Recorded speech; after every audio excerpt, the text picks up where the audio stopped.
What is going on, everyone? My name's Boit, and I'm back with some more Age of Mythology, the Titans action, spawning in the purple color, playing as Loki. His name is Zokyo. In the sky blue color, to his left, playing as Thor. His name is Sparks. To his right, in the yellow color, playing as Odin. His name is Farron. Their opponents today, in the red color, playing as Thor, his name is Skadi. In the blue color, playing as Loki, his name is Gold Lion. And in the green color, playing as Odin, his name is Mateo. We have a mirror matchup. We have a mirror matchup. I say it once more. We have a mirror matchup. I'm genuinely surprised here. The map is Borderlands, I think. It looks like Borderlands to me. The map is Borderlands. But we see everyone picking Norse gods here. I'm not sure who banned what. Let me see if I can find the bans here, because this is an really interesting pick. No,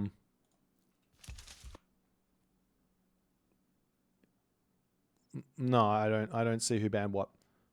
Anyways, I imagine Ra was banned here, and I can't remember. I don't know who else would have been banned.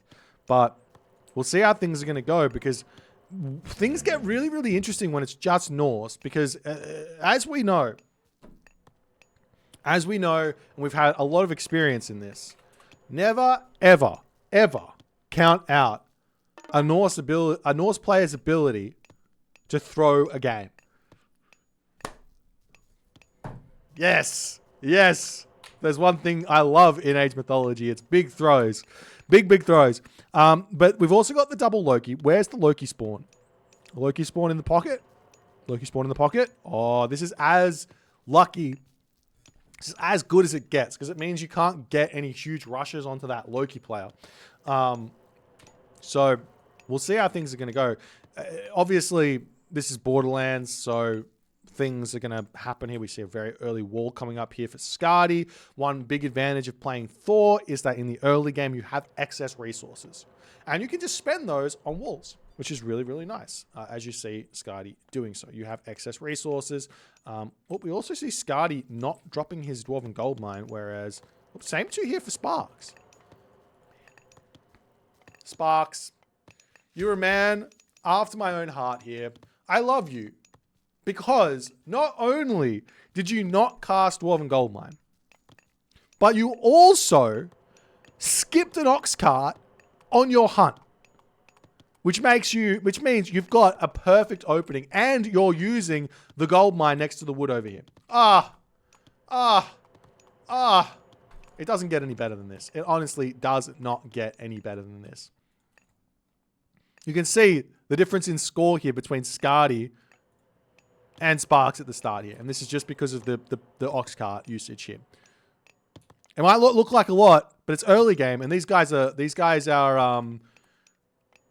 same gods. So it should be equal. They should be basically the same score.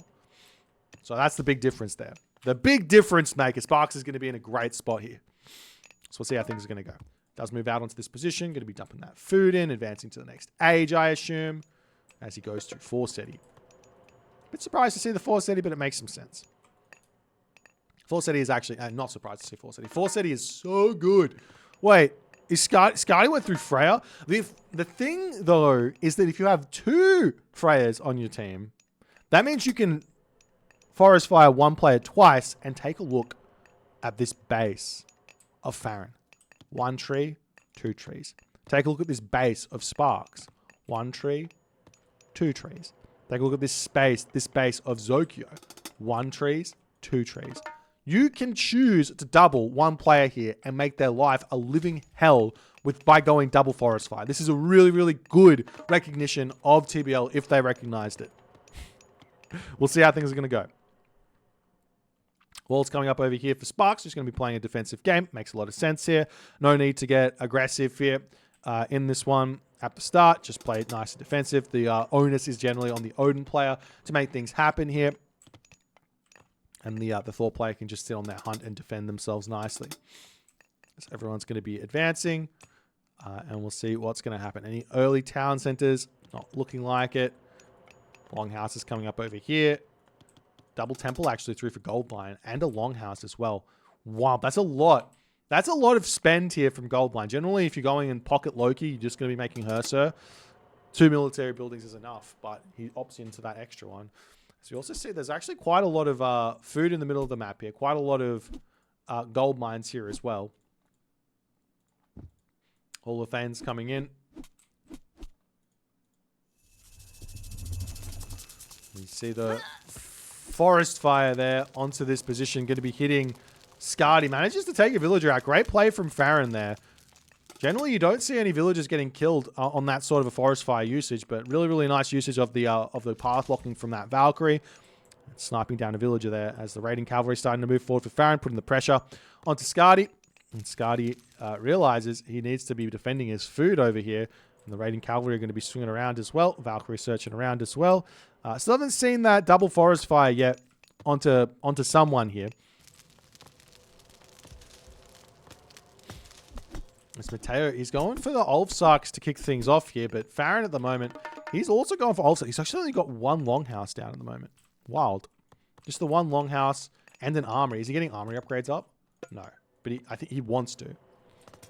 We'll see if he's going to be able to do so. Coming in to try and repair this up. The Ulfsark's going to be breaking that down very, very simply. Meanwhile, on the top position over here, Farron and Zokyo putting the pressure now onto Scardy, taking villagers out. The villagers retreating away over here. But Goldline is in with a lot of Herser. Scardy going to be able to defend this one here. TBL going to be able to defend this one here relatively simply as the Herser chasing down the raiding cavalry over here. As Farron going to be retreating away. But GDM probably get out of that one with a win there in a way. Really hurting the Scardy economy for the time being. Mithril Breastplate also coming through here for Sparks. Super early on. That's going to help out those Ulfsark. Basically gives them medium Ulfsark in terms of HP in this game. 37% versus, what is this? 30%. So it gives them an extra 10% HP. So 88 effective HP. Whatever, however you want to make it work out as the Forest. Well, it looks like TBL, they weren't paying attention here. That was a forest fire, I think, from Scardy to push these units back, trying to get that ghost building up. Cannot quite manage to make that happen there as the raiding cavalry coming through to help alleviate a little bit of pressure from those Herser that are retreating away. See Mateo going to be retreating back here.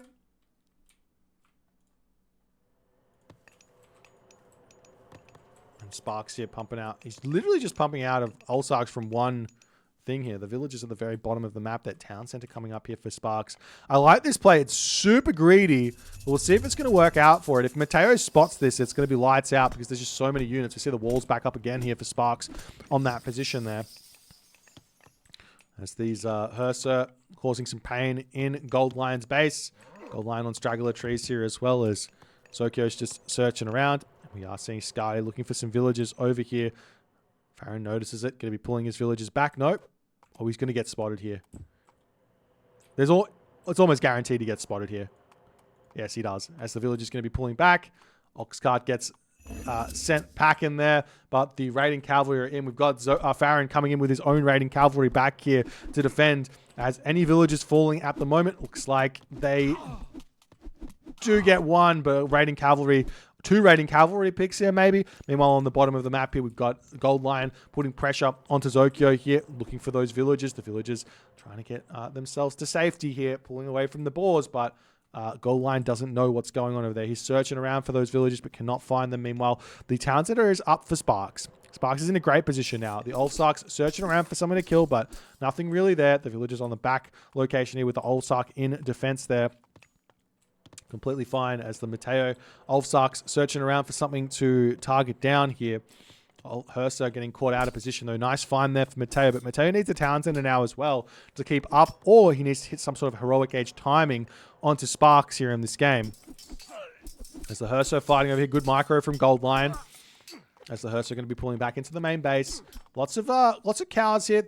Zokyo could also ask for a Dwarven gold mine at this point if he's a little bit in a little bit of trouble as the Herso kind of need to get back or find themselves some raids here. At the moment, Scardy's just taking it nice and safe on the cows in his main base. No problems there, but he is on this gold mine as Farron here could spot that and get some real big problems sorted for Scardy, but he does miss it there for the time being. Unlucky there where that's concerned as Farron now pushing forward. We do see the Zokyo Herso trying to go after these Scardy villagers, not able to pick them off here as medium raiders coming in for both players, and Scardy says time to retreat back. But the Herso, they find Sparks' villagers here. This is a big find for Goldline, for TBL, as Sparks was pushing ahead on the villager count there, as the INR spawn causing some problems over here for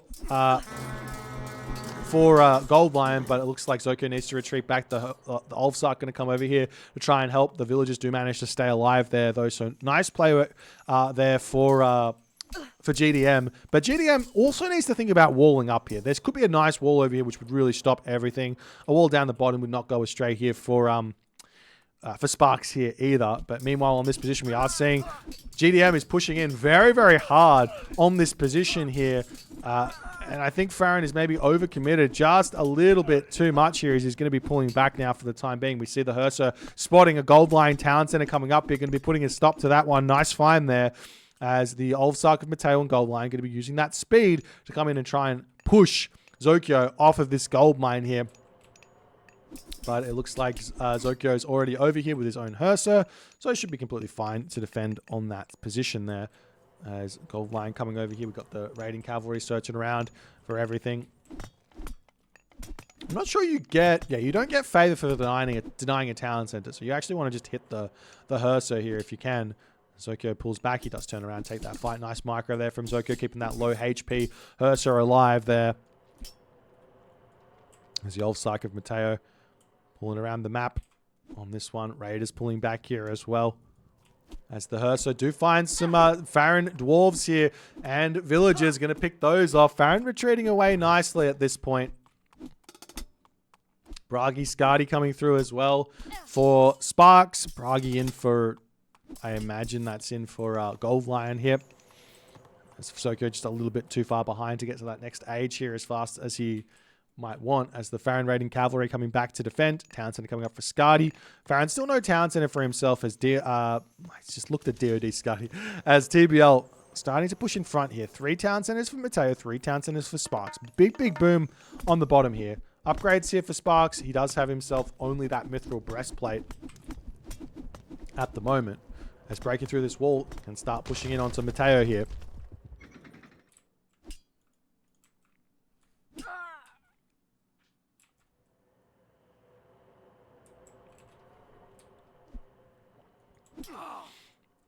As the Herso falling, raiding cavalry going to come through and try and take out those villages of...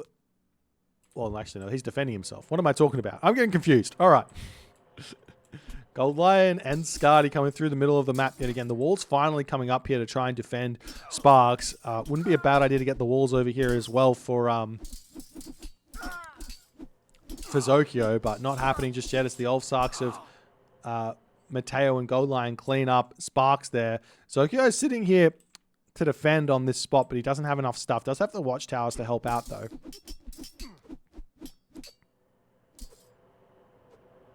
Meanwhile, over here, Farron's got plenty of raiding cavalry. Walls coming up.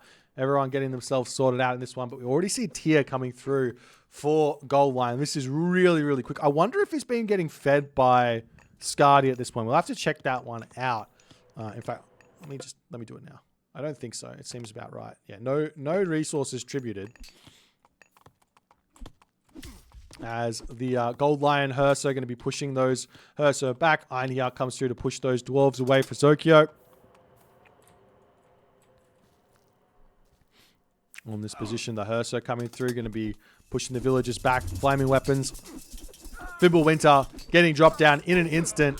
And Zokyo pulls back. He is in a position where he cannot use his own Herso here to fight because he can't use that flaming weapons there. Plus these Herso get that bonus of hitting the Mythic Age there as well. As taking out a whole bunch of villagers here from everyone. Everyone has to jump into their towns. And we do see Balder coming through for Mateo here, but Balder versus Balder, you generally want to click that Ragnarok second if you can help it. But a really, really nice timing from Goldline. Gets a lot of dwarf kills. The problem here is there's also a Frost available, but also Zokyo is going to have his own flaming weapons here himself for later in the game. So he's got 8 Hersa in this spot here as well. As the Hersa trying to chase down Zokyo's. Plus, you've also got these big Mythic Age Hersa that are going to be really, really strong here.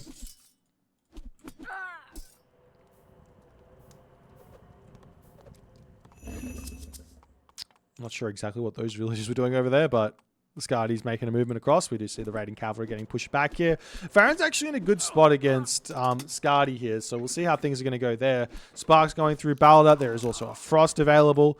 Is there a market up with trade coming through? No, but triple armory through for Mateo here at the moment. Cheeky town center steal as well for Mateo. One of the big advantages of playing Odin in team games is having that 5.28 speed on the Olsark. It's the fastest infantry unit in the game for Norse, so you can get in and get those side builds going really, really nicely. As the town center is going to come up, even with one Hersa. So we do see the villagers coming through here for Zokyo to try and shank that one down. It gets spotted. Is he going to be able to stop it is the big question. Lots of villagers here. It's getting close. More Hersa coming in. 2,500. And he does manage to get stopped there, it seems. As Mateo has to abandon ship here. He can turn around and take this fight, though. Would not be a bad idea at all. As Sparks here is getting his houses up. I'm not sure what's going on here for Sparks. He's not putting any pressure on. He's just booming. And Goldline's coming in with the Hersa rates to take villagers down here. We take a look at the villager count. 40-26 versus Mateo, who's roughly in a similar position in terms of villager count. So these villager rates going to be hurting quite a bit here as the Olsark coming over here to defend for the time being. As the raiding cavalry of Farron pushing through, Skadi is in a bit of a panic mode here. You'd have to say, because he's now behind. Heavy raiders are in for Farron, putting the pressure on.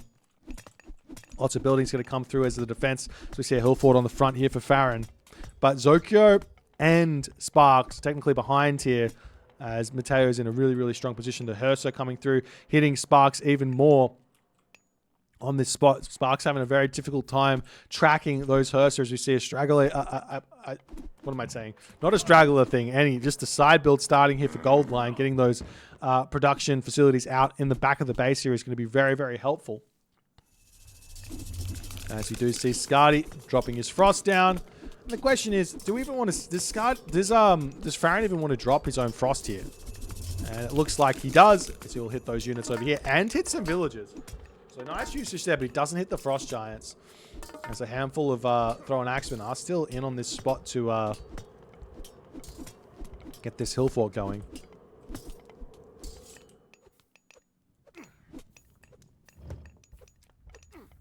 There's Sparks starting the Ballista raids here. Takes a while for a Ballista to take down a hill fort, but every little bit of damage does matter here. You can get yourself Burning Pitch and get your... Wait, just burning? I think it does. You get yourself Burning Pitch for a little bit of extra crush damage and engineers, and then it starts being useful. Balta now coming through as well for Farron, as I'm not sure Skadi... I'm not sure I'm not sure if Skadi can actually get himself to that Mythic Age here. So Farron might be a little bit of a challenge here to deal with. His flaming weapons getting dropped down here by Zokyo onto this position here to help defend this spot. Frost getting dropped down as well, as a Frost might need to be dropped here from Sparks' side as well. But you do see the Hersa of Goldline trying to path block here and trying to get those kills on this spot. As we see a Frost on this location here, as the Olsark and Mateo pushing through. Sparks is kind of missing the ball here in this game, as he's getting a lot of pressure put onto him by Mateo. Over on this position, though, Skadi is getting torn a new one, but it looks like he's able to survive here with the Olsark spam out of those longhouses. Town center falls on this position, as the Frost is just about to finish up here. But the Dwarves, they're getting taken down. I think that not Mateo, but Farron actually has to click Ragnarok straight away here. If he has a chance to ever really use a good one, because he's under so much pressure here. So we'll see if he's going to go for that, or if everyone's just going to sit here and hold their Ragnaroks forever. Trade routes are up here. I wonder how much he's getting. We'll have to keep a look on that. There we go. 258 gold a trip. For those of you who were wondering, around about 100 gold is where your trade caravans are worth more than a fully upgraded Greek villager. A quarry upgraded Greek villager. But 258 is like, that's almost worth 2. That's probably worth 2.5 actually. If the math serves itself correctly, because I believe it's a straight line of efficiency going up. So it's like worth 2.5 villages there in terms of population. That's huge. You don't want dwarves. You don't want gatherers. Just make trade. Make trade and buy. Make trade and buy. No villages, just buy resources. Once it gets up to 200, you're still in the surplus at 200. Well, yes, you're still in the surplus at 241.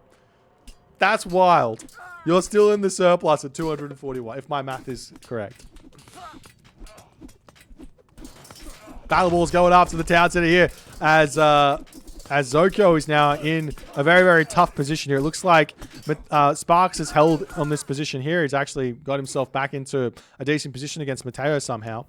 But the problem here is Zokyo is getting run around by Goldline here in this game. Goldline is just in such a good position. We do see Mateo going for a bit of a side build yet again. And Ragnarok does end up getting clicked here as he's more than happy with what he's got. He's got full iron coming through. How are the upgrades looking for Sparks? He's got iron mail, but no iron weapons or anything else, as he's going to have to start getting those through very, very shortly. But Sparks can wait on his Ragnarok here for as long as he likes. That's the Mateo Olfsaker in. If he can finish off the walls over here, can block in that Sparks trade route, or at least send the Sparks trade route right through the center of the map, which would be absolutely huge, as the Ballaster of Mateo starting to go after this position here. Where the Rag Hero is going to be getting sent straight in onto Farron, it seems, leaving Mateo here for the time being, as Mateo's kind of stuck here. He can't, well, he can push through here, but the walls are up, but he can push through there. But pushing through the center, there's a lot of hill forts here in the center of the map, as well as a lot of buildings, as the Rag Hero is coming in. And Farron here, who's putting the pressure onto Skadi. The plan here, it seems, from TBL is to force Farron to use Ragnarok and hopefully give Skadi the time to get himself to the Mythic Age to click Ragnarok himself here. Oh, never mind. Skadi's in the Mythic Age. I didn't think he was in the Mythic Age. I'm dumb. So everyone's Mythic. Let's see what we got here. Actually, we'll do a post game and see exactly what the military units are sitting at. This is probably going to be the easiest way. So a little bit of an advantage for TBL in about 40 units. About 40 units of advantage here for TBL. As the town center falls down on this location here. Farron trying to push forward with his Rag Heroes. He does not have any siege, but probably don't need to worry about the siege for the time being. Mateo's economy is absolutely stonking in this game, as the town center coming through. Skadi going to be dropping a Dwarven gold mine somewhere. Not sure what his plan is there. Oh, he just wants to build dwarves onto it, I guess. There's all of the Skadi Rag Heroes pushing through. Farron's Rag is getting erased here in this game. Where is the Ragnarok from Sparks coming? Deleting all of this stuff. He needs to get over here and defend. But in that position here, Zokyo says, yeah, the game is too far lost here. And TBL win the Norse Mirror and win the series 2-1. Solid attempt here from GDM. I think they're this team that is like getting really close to that kind of S tier level. They're sitting in that slightly lower spot here, just that little bit more level, and they're going to be able to get there. I think Sparks played this one really, really nicely. I think Zokyo kind of struggled here in this one a little bit. And Farron was playing it really, really well as well. If Zokyo could have maybe got some walls up here earlier, played a little bit more defensively. From my experience watching top Norse players play Norse Wars, generally speaking, defensive is the way to go. Defensive and raid, poke. So get your walls up, prevent the units from coming in. If the team here from GDM recognized what was going on here, they could wall this, they could wall this, they could wall this, and then all they have to worry about is the sides where the enemy is going to be slipping through. And you could also wall off your back here as well if you want to keep yourself nice and safe here as well and be completely fine. But we saw a little bit more aggression here from GDM in the early game. They didn't get those walls up, and TBL had their way with the raids here in this one. If you guys enjoyed it, please consider hitting the follow on the Twitch. If you are on the YouTubes, hit that subscribe button. And I'll see you guys in the next game.